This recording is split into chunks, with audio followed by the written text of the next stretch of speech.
Election तो होना ही होना है। जब तक सुप्रीम कोर्ट का फैसला ये खड़ा है कि 14 मई को इलेक्शन कराओ, इससे फरार ही कोई नहीं। जो इनकार करेगा वो डिस्क्वालीफाई होगा 5 साल के लिए कम अज कम। नजरिया जरूरत क्या है? नजरिया जरूरत ये है, आइन ये तकादा कर, लेकिन जरूरत जो है ना वो आजकल नहीं है। आजकल जरूरत यही है कि मैं ही बैठा रहूं। ये नजरिया जरूरत है। एक तरफ नजरिया जरूरत खड़ा है, एक तरफ उमर अता बंदयाल खड़ा है। 2023 के इलेक्शन अगर नवाज शरीफ के बगैर हुए तो पाकिस्तान के अंदर एक खूनी लकीर ऐसी खींच दी जाएगी जो दोबारा मिटाने से भी नहीं मिट सकेगी।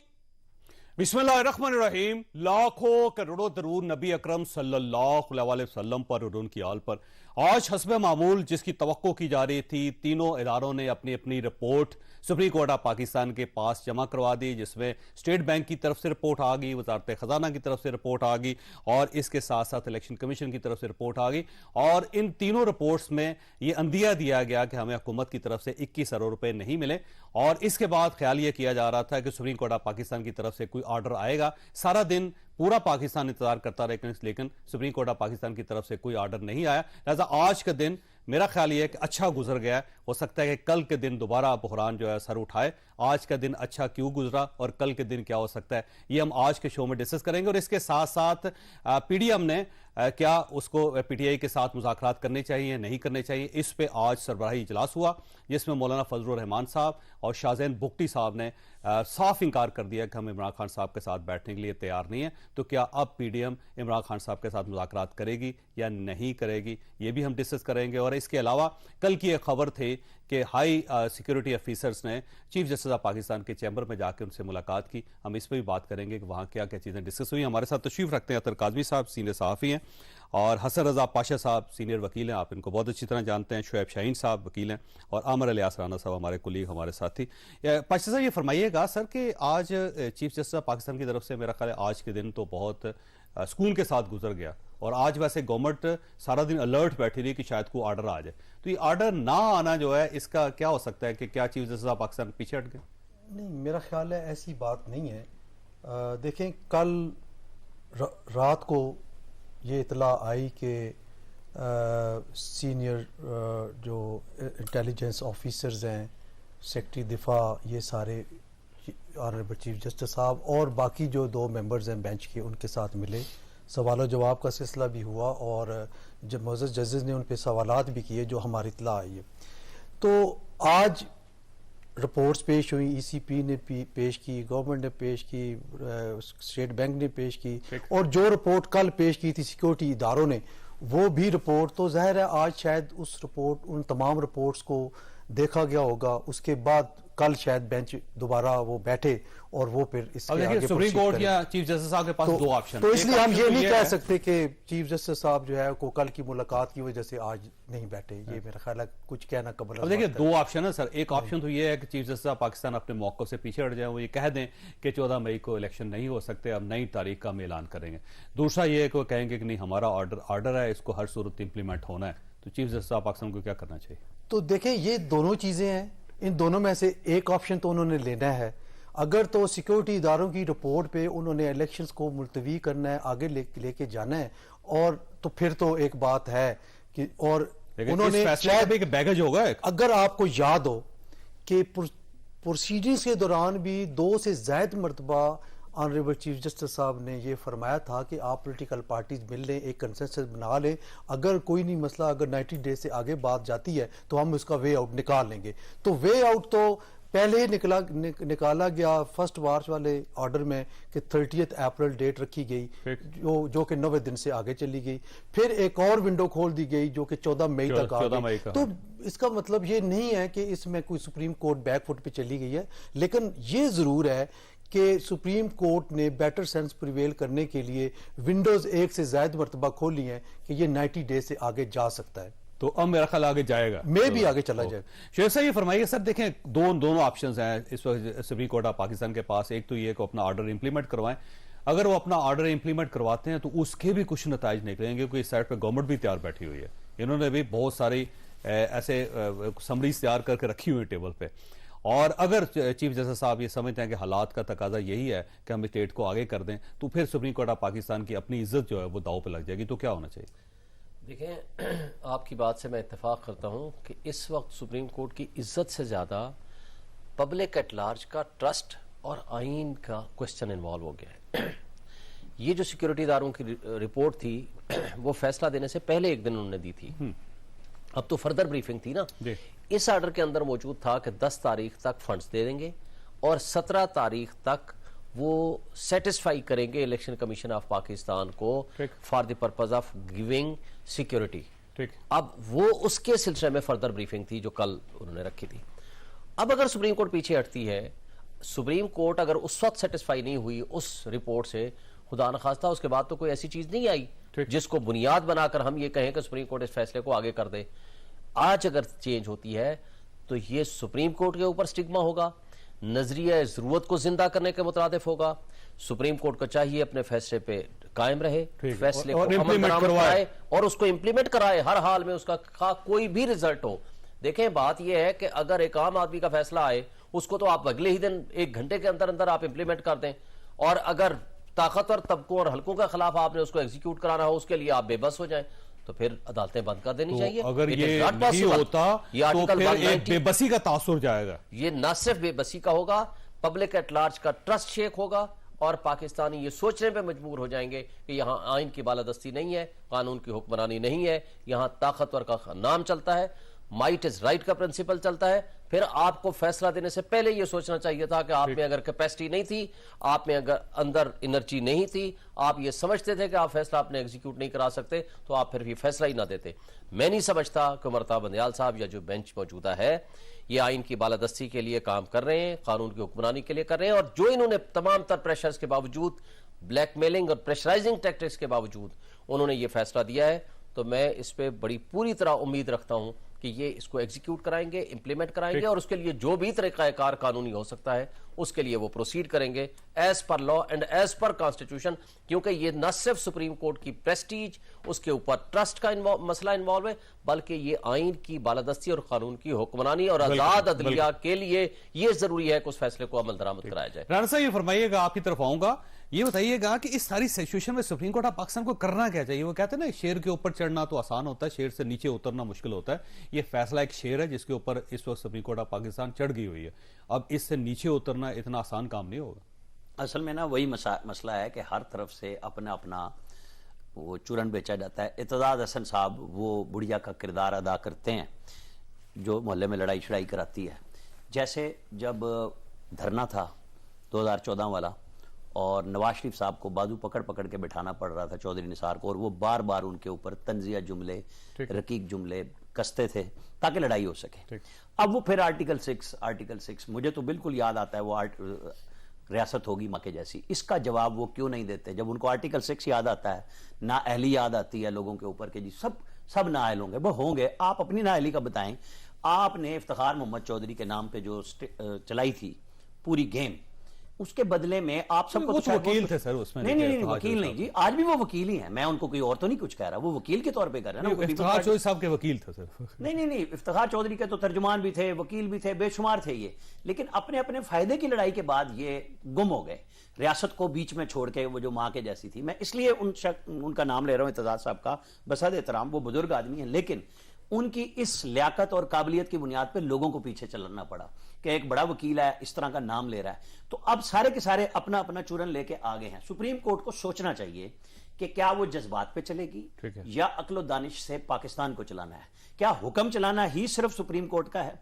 सुप्रीम कोर्ट ने बहुत फैसले दिए हैं जिनके ऊपर इंप्लीमेंट नहीं होता, उन सब के ऊपर देख लिया उन्होंने। मतलब क्या ये कोई जरूरी है कि सिर्फ इस जज्बात की रो में बह जाए?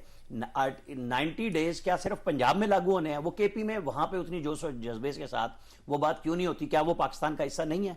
कि उसके ऊपर तो आपने पीटीआई की डिजायर पे, मैं ये कहूंगा, जब उन्होंने वापस लेना चाहिए दरखास्त जो दी थी कि जी सुप्रीम कोर्ट सुने, आपने वो फीस का एतराज लगा के वापस कर दी, और वो केपी का केस वहां पेशावर हाई कोर्ट चला गया। तो आपके ब्रदर जजेस भी तो यही कह रहे थे कि आप हाई कोर्ट से केस लगे हुए हैं, इनको वहां चलने दें, 184(3) लेना है तो असेंबली तोड़ने पे ले।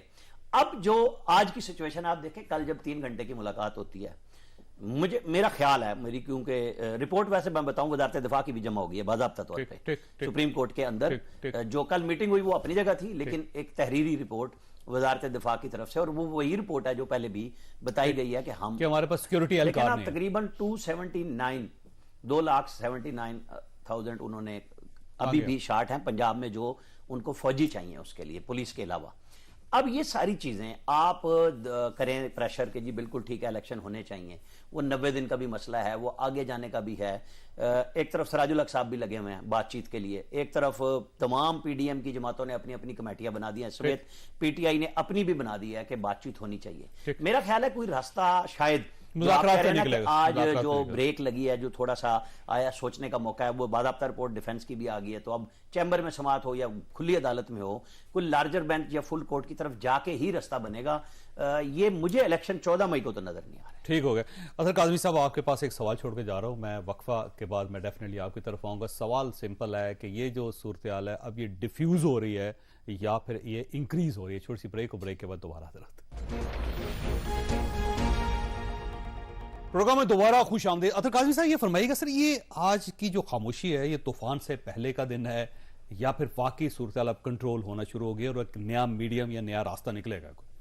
देखें, जिस तरह सियासतदानों ने भी एक दूसरे से बातचीत के अंदिया दिया है, बड़ी अच्छी बात है, सियासतदान जरूर बातचीत करें, लेकिन जो सुप्रीम कोर्ट के फैसले होते हैं ना उन पे अमल दरामद करना पड़ता है, चाहे वो कितने भी कंट्रोवर्शियल हों, जो भी हों। अगर आप नहीं करेंगे तो फिर तो मुल्क में अनारकी फैलेगी। यहां पे असल बहस ये है कि ये वही सुप्रीम कोर्ट है जो 9 महीने तक सबको काबिल कबूल थी और बड़ी अच्छी थी, बड़ी बेहतरीन थी। अचानक ऐसा क्या हुआ? क्या वफाकी हुकूमत के खिलाफ कोई फैसला आया? क्या किसी मोजिज वजीर को तौहीन अदालत का नोटिस इशू हुआ? क्या किसी आईजी को बुला के कुछ कहा गया कि भाई तुम ये कर दो, हुकूमत के काम में कोई मुदाखलत की? ऐसी कोई शिकायत नहीं आई जो पहले मोजिज चीफ जस्टिस साहिबान थे उनके हवाले से आती थी। यहां पे हुआ ये कि जो 90 रोज में आइन बिल्कुल वाज़ेह है कि आपने इलेक्शंस करवाने, जो ही उसका जिक्र आया वफाक में आग लग गई। लेकिन 90 दिन तो गुजर गए ना सर। जी वो गुजर गए, बैरियर टूट गया। एग्जैक्टली। तो ये कहते हैं रोजा टूट जाए तो टूट गया बस।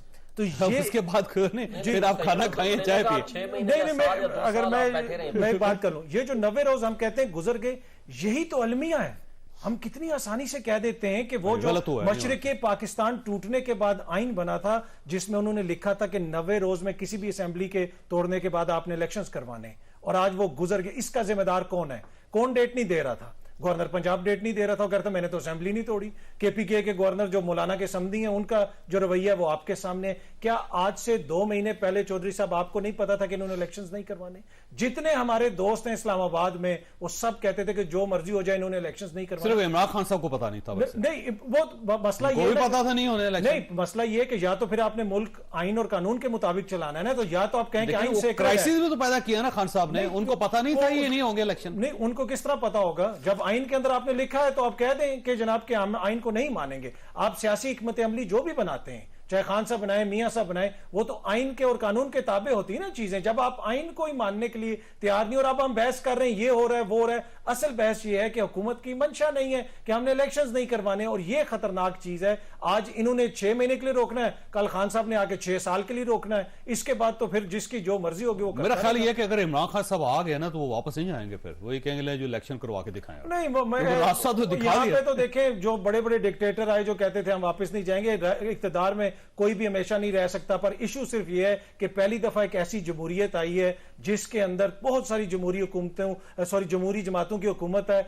और 90 रोज हम डिक्टेटर्स थे तो सुनते होते कि 3 महीने में इलेक्शंस करवाएंगे, लेकिन ये पहली दफा जमहूरियत को जो रंग लगा है ना इस दफा, मेरे ख्याल में ये बड़े अरसे तक याद रखा जाए। मेरा ख्याल है वो ये कह रहे हैं कि इलेक्शन एक ही दिन होने चाहिए, इलेक्शन से भाग नहीं रहे, लेकिन वो कहते हैं कि एक दिन असेंबली डिसॉल्व करें, अपनी ख्वाहिश के मुताबिक आ जाए। नहीं चौधरी साहब के ये फिर मौकिफ वो अदालत में रखे ना कि अगर ये कानूनी और आईनी मौकिफ है, अपने वकील के जरिए, अटॉर्नी जनरल के जरिए बताएं अदालत को कि जनाब इलेक्शन तो एक दिन हो सकते हैं आइन की मंशा के मुताबिक। ये कानूनी ये कहेंगे अटॉर्नी जनरल या किसी वकील को तो नहीं सुना गया? अटॉर्नी जनरल सुना गया? नहीं, जब नहीं अटॉर्नी जनरल को, सियासी जमातों के वकील, सियासी जमातों के वकीलों को नहीं, अटॉर्नी जनरल को असद उमर को सुना गया है। इलेक्शन इन्होंने करवाने नहीं है, इलेक्शन से भाग रहे हैं, ये सिंपल सी चीज है, बाकी सारी जो है। अच्छा पाशा, ये फरमाइएगा सर, ये अदलिया के इशू पे वकला भी डिवाइड हो गए हैं। कुछ वकील ये कह रहे हैं कि जी गवर्नमेंट का मौक़िफ़ बिल्कुल दुरुस्त है, और ये जो बेंच है गलत बना है, 4 जजेस ने इसके खिलाफ फैसला दिया हुआ है, उनकी बात सुननी चाहिए, फुल कोर्ट होना चाहिए। और दूसरी तरफ चौधरी एतजाज हसन साहब जैसे सीनियर वकील है, वो ये कह रहे हैं कि जी अब एक साइड पर नजरिया जरूरत है, यानी काजी फायजी साहब को उन्होंने या उनके ग्रुप को नजरिया जरूरत बना दी है, और दूसरी साइड पर उमर अताब बंदियाल साहब खड़े हैं और अब वो दोबारा जो है एक तहरीक चलाने की कोशिश कर रहे हैं। तो आप में डिवीजन क्यों है सर इतनी ज्यादा? जो साहब बात ये है कि मैं इसको डिवीजन नहीं समझता। ठीक, थोड़ा सा मुझे टाइम देंगे। लाहौर में 29 मार्च को एक convention all Pakistan lawyers convention के नाम पे मुनक्कद हुआ। ठीक, उसमें पूरे पाकिस्तान से सिर्फ 2 बार एसोसिएशन ने शिरकत की। एक सुप्रीम कोर्ट बार के प्रेसिडेंट साहब थे, सेक्रेटरी साहब थे, और दूसरा लाहौर हाई कोर्ट के प्रेसिडेंट। इत्तफाक से दोनों पीटीआई से तल्लुक़ रखते हैं, पीटीआई के वकील भी हैं, पीटीआई से तल्लुक़ भी रखते हैं, यानी बाकी ओहदेदार और जो बाकी थे पार्टिसिपेंट्स वो सारे इंसाफ लॉयर्स फोरम के हमारे दोस्त और भाई वो थे। फिर 2 दिन पहले एक राउंड टेबल कॉन्फ्रेंस हुई, उसमें भी 3-4 पाकिस्तान बार काउंसिल के जो शुरू से अपोजिशन में है, पाकिस्तान बार काउंसिल के 23 मेंबरान हैं, ठीक, जिसमें 5 अपोजिशन में है, बाकी सारे हिज़्ब इक़्तिदार में है, जो जिनको मैं रिप्रेजेंट कर रहा हूँ, जो बॉडी 5 वो हैं, ठीक है। और उनमें भी जनाब सुप्रीम कोर्ट बार के सदर और हाई कोर्ट के बार, इसके अलावा कोई इलेक्टेड नुमाइंदा वहां पे नहीं था। ठीक है। हमने कल all Pakistan lawyers representative conference बुलाई, जिसमें तमाम बार काउंसिल्स के चेयरमैन और वाइस चेयरमैन को हमने मदऊ किया। बाकी मेंबरान को हमने नहीं मदऊ किया, सिर्फ चेयरमैन और वाइस, क्योंकि रिप्रेजेंटेटिव वो थे, उन्होंने अपनी बार काउंसिल को रिप्रेजेंट करना था। हाई कोर्ट बार के प्रेसिडेंट्स को, 10 हाई कोर्ट बार के प्रेसिडेंट्स पूरे पाकिस्तान से वो मौजूद थे, और judicial commission commission of Pakistan वो 5 बार काउंसिल्स के आए हुए थे। सर, इसमें हमने एक मुश्तरका एलामिया जारी किया, उनके सुने, और लाइव भी चलता रहा, साहब ने बातें सुनी, किसी ने कोई ऐसा मौक़िफ़ नहीं बयान किया जो कि उस गोल मेज कॉन्फ्रेंस के हवाले से। जो मौक़िफ़ हमने बयान किया उसके मुताबिक हमने मुश्तरका एलामिया जारी कर दिया, और उसमें एक शिक ये रखी कि जनाब ये जो तमाम पॉलिटिकल पार्टीज़ हैं वो एक प्लेटफॉर्म पे बैठे और फैसला करें कि क्या इलेक्शन, लेकिन एक दिन इलेक्शन हो तमाम असेंबलियों के, जो कि हमें नजर आया तमाम बार काउंसिल के नुमाइंदों को कि एक दिन इलेक्शन होने में ही इस मुल्क में ये बका है और सारा कुछ, बाकी और मामलात है।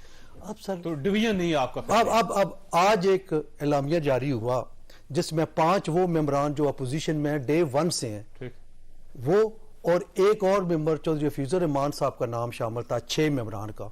और उन्होंने, मैं हैरान हूं कि उन्होंने कल वाले हमारी कॉन्फ्रेंस को ये कहा कि नाम नेहाद कॉन्फ्रेंस, अल्लाह जाने 17 एक साइड पे हैं, 17 एक साइड पे है, 5 एक साइड पे, 6 नहीं। फिर उसमें चौधरी हफीजुर रहमान साहब ने वो लातलकी का ऐलान किया, वो भी प्रेस रिलीज जारी हो चुकी है। 18 एक साइड पे हैं जी, और 5 दूसरी साइड।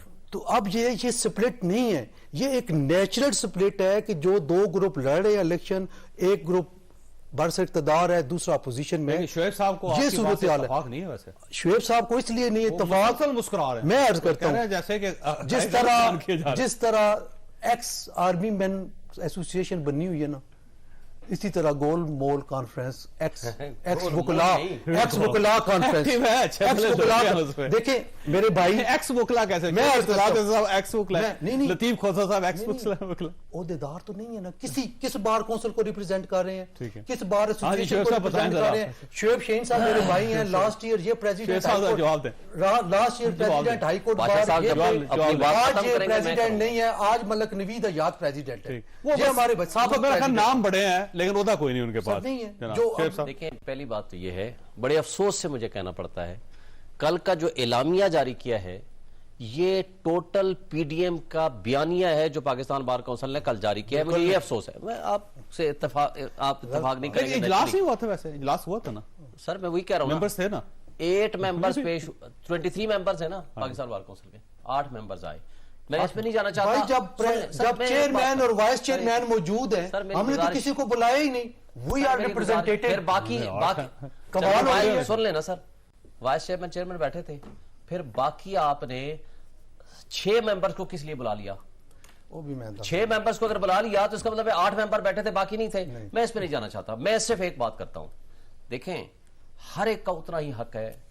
आपको यह अख्तियार नहीं है कि आप आईन और कानून की पामाली, अगर मैं रिप्रेजेंटेटिव हूं तो मैं आईन के खिलाफ नहीं जाऊंगा, मैं आजाद अदलिया के खिलाफ नहीं जाऊंगा, मैं कॉन्स्टिट्यूशन के खिलाफ नहीं बोल सकता। मेरी पॉलिटिकल पार्टी से एफिलिएशन हो सकती है, किसी से भी, हर एक का हो सकता है, irrespective of political party association and affiliation. हम पाबंद हैं आईन की बालादस्ती, कानून की हुक्मरानी और आजाद अदलिया के लिए काम करने के लिए। ये हमारी जिम्मेदारियां हैं। जो जिम्मेदारी हमारी थी वो हम लेकिन वो जो करेगा, हमने ना आईन के खिलाफ बात की ना कानून के खिलाफ बात की। ये बात गलत कर रहे हैं कि हम आईन और कानून के खिलाफ बात कर रहे हैं। हम आईन किस तरह नहीं, आप हमारे खिलाफ इल्जाम ना लगाएं, बाकी आप बात करें, जरूर करें, आपका हक बनता है। मेरा डिफरेंस ऑफ ओपिनियन ये है, जो ये फरमा रहे थे, सबसे पहली बात तो ये है कि जो ऑल पाकिस्तान रिप्रेजेंटेटिव मीटिंग हुई प्रेसिडेंट सुप्रीम कोर्ट बार और लाहौर हाई कोर्ट बार की सरबराही में, 96 बार एसोसिएशंस और बार काउंसिल्स वहां आई हैं और इलामिया जारी हुआ है। और जो जूरिस्ट कॉन्फ्रेंस हुई ये किसी रिप्रेजेंटेटिव कैपेसिटी में नहीं थी। तो आपका ख्याल ये है कि जो कल का इलामिया वो गलत है? वो इसलिए गलत है और उसको नहीं मानना चाहिए, और कानून के मुताबिक नहीं है। आईन ये कहता है 90 डेज में इलेक्शन कराएं, ये कहते हैं नहीं एक ही तारीख पे कराएं। और आप ये कहते हैं जो आज का इलामिया वो ठीक है और उस पे अमल करना चाहिए। आज का इलामिया है या ऑल पाकिस्तान रिप्रेजेंटेटिव्स वाला इलामिया था लाहौर वाला, या जूरिस्ट कॉन्फ्रेंस वाला इलामिया था, वो क्या कहता है? उन्होंने 2 बातें की हैं। हम उस आजाद अदलिया के साथ खड़े हैं जो आईन के साथ खड़े हैं, नंबर 1। नंबर 2, आईन कहता है 90 डेज में इलेक्शन कराने, हमारा ये मुतालबा है 90 डेज में इलेक्शन होने चाहिए। उसका नतीजा कोई भी हो, उसमें कोई भी किसी पॉलिटिकल पार्टी में हो। लोग ये कह रहे हैं कि ये आईन सिर्फ पंजाब में क्यों है, खैबर पख्तूनख्वा में क्यों नहीं है? सर मैं उससे आगे आता हूं। मुझे ये वहां पे तो जो 1 मार्च का फैसला है वो उसकी पैराग्राफ 13 में लिखा हुआ है कि गवर्नर केपी के 4th विद तारीख दे, नंबर 1। नंबर 2, उसने ब्रीच ऑफ कॉन्स्टिट्यूशन की है और वो कंक्लूसिव फैसला है। उनके खिलाफ कार्रवाई क्यों नहीं कर रही सर? देखिए उनको क्यों नहीं बुलाया जा रहा? मैं वही गुजारिश कर रहा हूं, उसके लिए for execution of the judgement के लिए 2 रास्ते हैं। या आप कंटेम्प्ट करेंगे सुप्रीम कोर्ट में, या आप एग्जीक्यूशन के लिए जाएंगे उसी हाई कोर्ट में जहां आपने इंप्लीमेंट कराना है। सुप्रीम कोर्ट की अपनी जजमेंट ये है। फिर वही सवाल है कि पंजाब क्यों इतना इंपॉर्टेंट? पंजाब इसलिए इंपॉर्टेंट, मैं आता हूं, पंजाब इसलिए इंपॉर्टेंट है। पंजाब में प्रेसिडेंट ऑफ पाकिस्तान ने तारीख 9 अप्रैल दे दी थी, जिसको जब सुप्रीम कोर्ट में मैटर ये गया, उन्होंने इस पे लिखा अपने पैराग्राफ 14 में कि प्रेसिडेंट की डेट बिल्कुल ठीक है, 90 डेज का टाइम भी ठीक है और पावर्स भी प्रेसिडेंट की थी। लेकिन इलेक्शन कमीशन की रिक्वेस्ट ये है, सेक्शन 57 सब सेक्शन 2 के तहत इनको 52 डेज चाहिए ताकि अपने शेड्यूल को उसके अंदर कवर अप कर सके। हम इसको आगे मिनिमम डेविएशन आप जो कर सकते हो वो करके again with the consultation of the election commission and president करें। अब ये जो सेकंड फैसला आया, मैं आपको बताता हूं, 3 क्वेश्चंस फॉर्मुलेट किए। क्या 90 डेज में इलेक्शन होने चाहिए? ठीक है, वो सवाल मुझे पता है और उस पर किसी ने कोई जवाब नहीं दिया। और दूसरा जवाब कि क्या इलेक्शन कमीशन आज खुद प्रेसिडेंट की डेट को चेंज कर सकता है? उस पे इलेक्शन कमीशन ने तो वो चूंकि नया ऑर्डर आ गया था इसलिए उसको चैलेंज करके सुप्रीम कोर्ट ने उस पे ऑर्डर कर दिया, क्योंकि वहां प्रेसिडेंट अपनी पावर एक्सरसाइज कर चुका था। तो इसलिए ये कहना कि केपी के सेकेंडरी हैसियत में चला गया, लग तो ये रहा सर, लग तो ये रहा। वैसे मुझे ब्रेक लेने दे सर। वैसे राणा साहब आपके पास एक सवाल छोड़ के जा रहा हूं कि ये जो आजम मजीद तारड़ साहब ने एक इंकशाफ कर दिया है कि मुझे मजबूर किया गया था कि मैं जूनियर जजेस को एलिवेट करूं, और ये है वैसे बड़ा खौफनाक किस्म का उनका एतराफ़, क्योंकि पाकिस्तान में कभी ऐसा हुआ नहीं है कि वज़ीर कानून ने इस तरह एतराफ़ किया और वो 2 जजेस सुप्रीम कोर्ट का हिस्सा हों। इस वक्त छोटी सी ब्रेक हो, ब्रेक के बाद दोबारा प्रोग्राम में दोबारा खुश आमदीद। राणा साहब फरमाइएगा कि 2 जजेस को कंट्रोवर्शियल कर दिया है वज़ीर कानून ने और उनकी अपॉइंटमेंट जो उनके बारे में उनकी जो गुफ्तगू उन्होंने फरमा दी। अब मुझे फरमाइएगा कि उन 2 जजेस जो हैं उनका स्टेटस क्या है फिर इस वक्त सुप्रीम कोर्ट में? जॉर्ज साहब, बड़ी मज़े की बात आपने कही है, लेकिन जो शोएब शाहीन साहब कह रहे थे ना, मेरा ख्याल है कि वो सुप्रीम कोर्ट ने सदर के डेट देने को वैलिड करार देने से पहले, जब सदर के वकील ने कहा कि हाँ उन्होंने गलत तारीख दी थी, उनको देनी नहीं चाहिए थी, ये कुछ इस तरह का किरदार था। नहीं सर, मैं जो नहीं वो तारीख नहीं तारीख सदर ने पंजाब की, राजा पंजाब की तारीख नहीं, उन्होंने जो कहा था कि वो राजा साहब का नाम भी ले दिया, उन्होंने माना कि सदर साहब ने गलत हाँ दी, जी। उनको नहीं देनी चाहिए। KPK की हद तक गलत सुप्रीम कोर्ट ने अब भी सेक्शन 58 के तहत जो इलेक्शन कमीशन का इख्तियार था, मेरा ख्याल है कि ये ही मामला है कि हर इदारा दूसरे इदारे को हावी नहीं समझता, उसका किरदार नहीं, खुद ही शेड्यूल दे दिया। अब आप आ जाए आदम नजीर तारड़ का, बिल्कुल एक हैरत अंगेज काम है। वो तो माफी भी मांग रहे हैं ना, उनको मांगनी भी चाहिए, लेकिन उनको माफ करना नहीं चाहिए। नहीं, लेकिन मेरा सवाल ये सुप्रीम है कोर्ट के कि 2 जजेस के आर्मी ऊपर चीफ जो थे उस वक्त, जाहिर है अब भी जब आर्मी की रिपोर्ट गई है तो उससे पहले DGI गए हैं, सेक्रेटरी डिफेंस गए हैं, DGMI DGMO वगैरह ये सारे लोग गए हैं, मिलके आए हैं ना चीफ जस्टिस से। जब भी बातचीत होती है तो इन इंटेलिजेंस इदारों की इनपुट होती है, तो उस वक्त जनरल बाजवा के साथ भी होगी, वो लोग बाकी मौजूद हैं। मेरा सवाल चीफ जस्टिस ऑफ पाकिस्तान से बड़ी अदब के साथ है कि हुजूर, क्या आपने मदद मांगी थी कि जूनियर जजों को तकर्री कराने के लिए हुकूमत को दबाव में लाएं? क्यों गवर्नमेंट उससे राजी नहीं हो रही थी? देखें ना, बाजवा साहब अब माजी का किस्सा है लेकिन बाकी हाल का हिस्सा है, तो सबको बताना चाहिए कि क्यों जूनियर जजों के लिए आर्मी चीफ या फौज के इदारे से मदद ली गई। तो फिर सवाल वो आया कि जी आप जजेस इस तरह चाह रहे हैं, 2 जजेस की अभी तक अपॉइंटमेंट नहीं, 2 बड़े सीनियर वकला बैठे हैं, बताएं कि जिन्होंने आइन बनाया, जिन्होंने कानून बनाया, उन्होंने ये लिखा कि 30 दिन के अंदर जो सीट खाली होगी रूटीन में वो भरी जाएगी, और नागयानी सिचुएशन में हादसाती तौर पे अगर सीट होगी तो 90 दिन में होगी। क्या सुप्रीम कोर्ट को अपने इदारे के अंदर ये सिस्टम नहीं लाना चाहिए कि महीनों से सीटें खाली पड़ी हैं? देखिए, जब आप कहीं पे आप या तो खुद ठीक हो जाएं, फिर सब पे सवाल उठाएं, फिर आप बिल्कुल शीशे के घर में बैठ के पत्थर ना मारें, क्योंकि क्वेश्चन सुप्रीम कोर्ट के ऊपर अब वो जो सोशल मीडिया का दौर है ना, अब हर चीज ऐसे आती है मिनट सेकंड में कि जनाब ये फलां दौर में हुआ, फलां दौर में हुआ, पहले अखबार का दौर था, अब आज डिजिटल से दुनिया भागी जा रही है। चीफ जस्टिस ऑफ पाकिस्तान को इस मामले पे मेरा ख्याल है खुद बोलना चाहिए, मैसेज करना चाहिए कि वो झूठ है, सच है, आदम नजीर तारड़ झूठ बोल रहे हैं। फिर वो ऑडियोज जो चीफ जस्टिस ऑफ पाकिस्तान के हुक्म पे रिलीज हुई उस इदारे की जहां पे जजेस की अपॉइंटमेंट थी, जिसमें वो कह रहे हैं कि ये आपने कंक्लूड कर दिया, ये आपने और हमने खुद देखा है, ये क्यों हुआ है? ये इदारे की सैंक्टिटी तब बनेगी जब आप अपने घर में इन ऑर्डर करेंगे, आप ब्रदर जजेस के साथ कम से कम। हम ये नहीं कहते कि आप हमें बताएं, इन हाउस 15 जज के साथ लेके बैठ जाएं, कोई फैसला कर लें, बता दें। आपके सुप्रीम कोर्ट के साबिक जजेस, चीफ जस्टिस कहते रहे कि इस इदारे को रेगुलेट करने के लिए इख्तियार होना चाहिए। फिर ये सारी बातें जो शोएब शाहीन साहब कह रहे हैं, जो सारे कह रहे हैं, ये बहुत अच्छी लगेंगी कि आप सब अपने घर में ठीक रहते हैं, आप सबको ठीक करना चाहते हैं। आप एक पीएम की तकर्री पे 12 जज बैठ के फैसला देते हैं, केपी के उस वक्त उसको कहते थे फ्रंटियर, और कहते हैं कि ये इर्रेगुलर भर्ती हुआ, और आप लोग बड़े मजे से जज भर्ती करते हैं बगैर किसी रैशनल के। आपको भी पब्लिक में लाना चाहिए किसी को भर्ती करने के लिए। मैं बहुत अरसे से ये सवाल उठा रहा हूं, खालिद अनवर जब लॉ मिनिस्टर थे, मैं उनसे तब भी कहता था, जिनके आज दामाद जज हैं, कि आप जब तक इस तकर्री के मामले को ठीक नहीं करेंगे ठीक होगा। काज़मी साहब ये फरमाइएगा सर, ये एक नया सिलसिला खुल गया अब तो। मेरा ख्याल है आदम नजीर तारड़ साहब का जो एतराफ़ है बड़ा खौफनाक एतराफ़ है, क्योंकि उन्होंने ये तस्लीम कर लिया कि 2 जूनियर जजेस को अपॉइंट करवाया गया था और हमें फोर्सफुली करवाया गया था और गवर्नमेंट को मजबूर करके ब्लैकमेल करके ये अपॉइंटमेंट हुई। और आज दोनों जजेस जो वज़ार गवर्नमेंट के खिलाफ हैं इस वक्त, जो कह रहे हैं कि उनका मकसद ये है।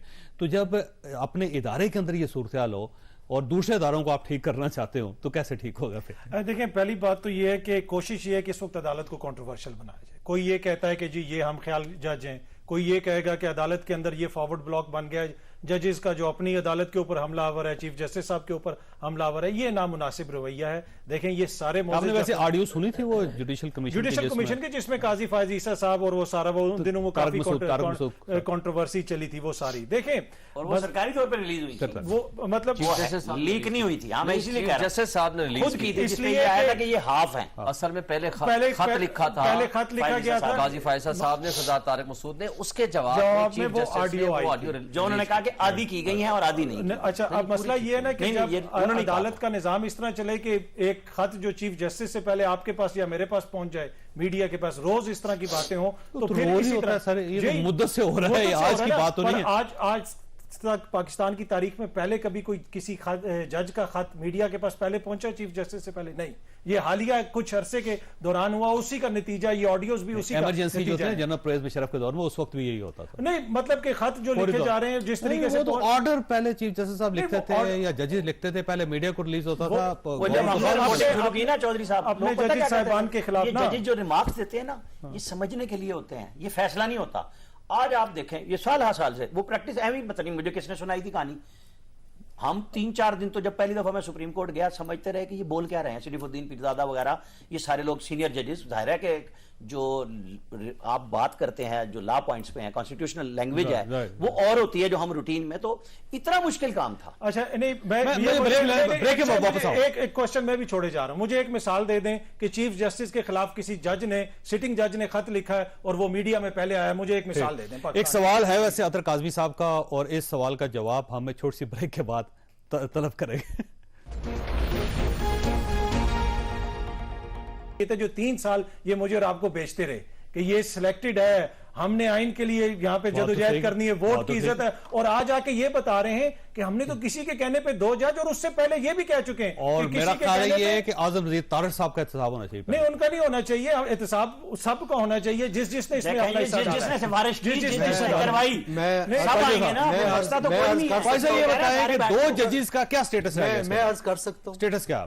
काज़मी साहब बड़े अस्करी अंदाज में बात कर रहे हैं कि आजम नज़ीर तारड़ का होना चाहिए एहतसाब। मैंने ये नहीं कही नहीं, ये तो मेरी गुजारिश सुने, मेरी गुजारिश सुने। ये नाम किसने प्रपोज किए थे? चीफ जस्टिस साहब ने।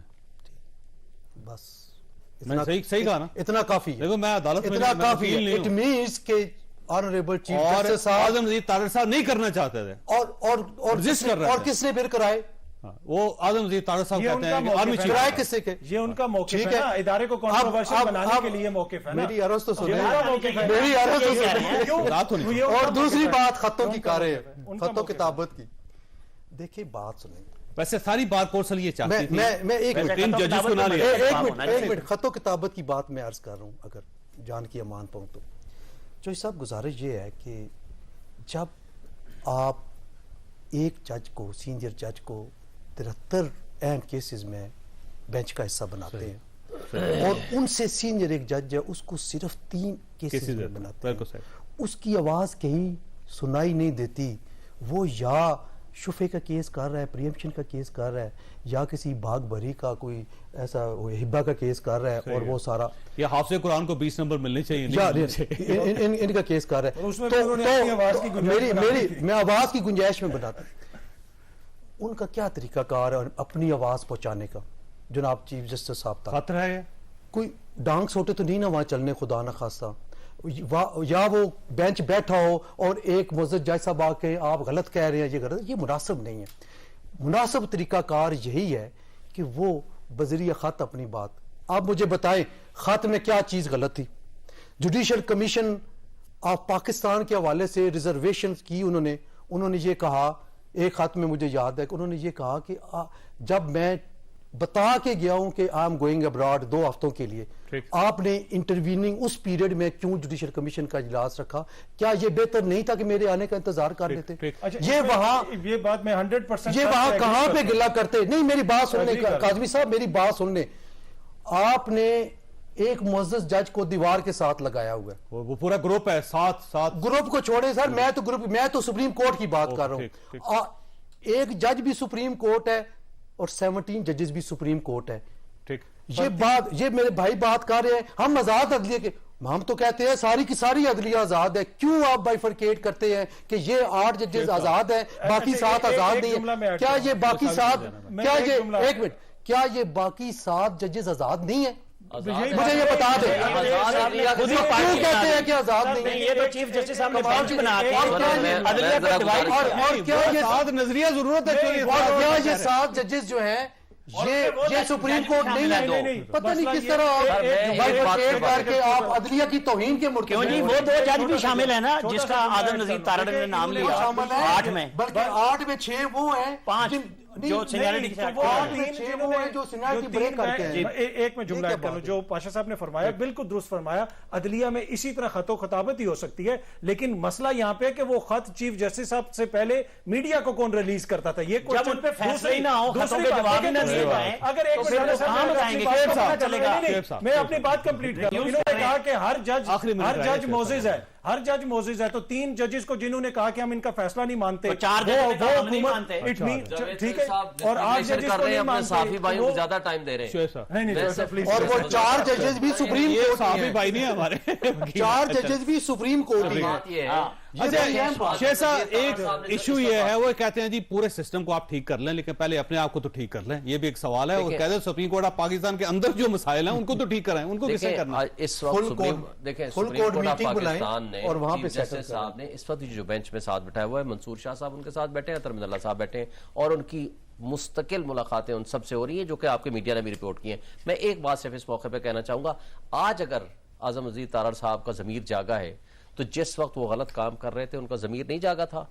मकसद उनका सिर्फ आज ये है कि इस स्टेज पे जजेस को मिलाइन करें, प्रेशराइज करें, कंट्रोवर्शियल बनाएं, और दैट इज द रीजन जिस अच्छा, आपसे एक आखिरी सवाल करता हूं, ये बताइएगा क्या उन 2 जूनियर जजेस को अपॉइंट होना चाहिए था, एलिवेट होना चाहिए था या नहीं होना चाहिए? मैं एक बात कहता हूं, मुझे नहीं पता कि मैं किसी का नाम लिए बगैर इस वक्त जिन जजेस की अपॉइंटमेंट हुई है, दे आर द बेस्ट जजेस अमंग्स्ट द बेस्ट जजेस फ्रॉम द हाई कोर्ट्स जो अपॉइंट हुए हैं, बेहतरीन उनके फैसले हैं। लेकिन मुझे नहीं पता, यानी वो जो सीनियर जजेस हैं वो फारिग हैं, नहीं, मैं उनकी जिनको बात नहीं करता, जो आए एलिवेट हैं नहीं तो। किया गया। मुझे क्या पता, ये अगर जो वो automatically- इस काबिल नहीं है कि नहीं है। डिबेट किया जाए, तो सही फिर बात। हाई कोर्ट के चीफ जस्टिस रहने का भी उनको कोई मैं इस बात को उनको accept वहां से भी clarify निकाले। करता हूं। हमारा हमेशा से ये मुतालबा है, आप कंसीडर करें अकॉर्डिंग टू सीनियरिटी पोजीशन। मैंने उमरता बंदियाल साहब से उस वक्त खुद बात आपका की ये है, मौक़िफ़ था कि सुने, सीनियर्स को आज होना भी चाहिए। है, मैं आज नहीं है। सुन लेना सर, और आज यार एक साथ में सिर्फ बात- फैसला भी यही है। आज नहीं है। मेरी बात रह जाएगी। वक्त मौजूद। मैंने बात की चीफ जस्टिस बंदियाल साहब से, उन्होंने मुझे खुद ये कहा कि हमने कंसीडर किया अकॉर्डिंग टू सीनियरिटी, और जो हमें बेस्ट जज लगा हमने उनको। इसीलिए हम कहते हैं कि जजेस की अपॉइंटमेंट पब्लिक होनी चाहिए। आपने खुद सुनी, फैसला आपने खुद करना है। अल्लाह ताला आप और आपके अहले खाना को किसी मुसीबत से महफूज रखे। अल्लाह हाफिज।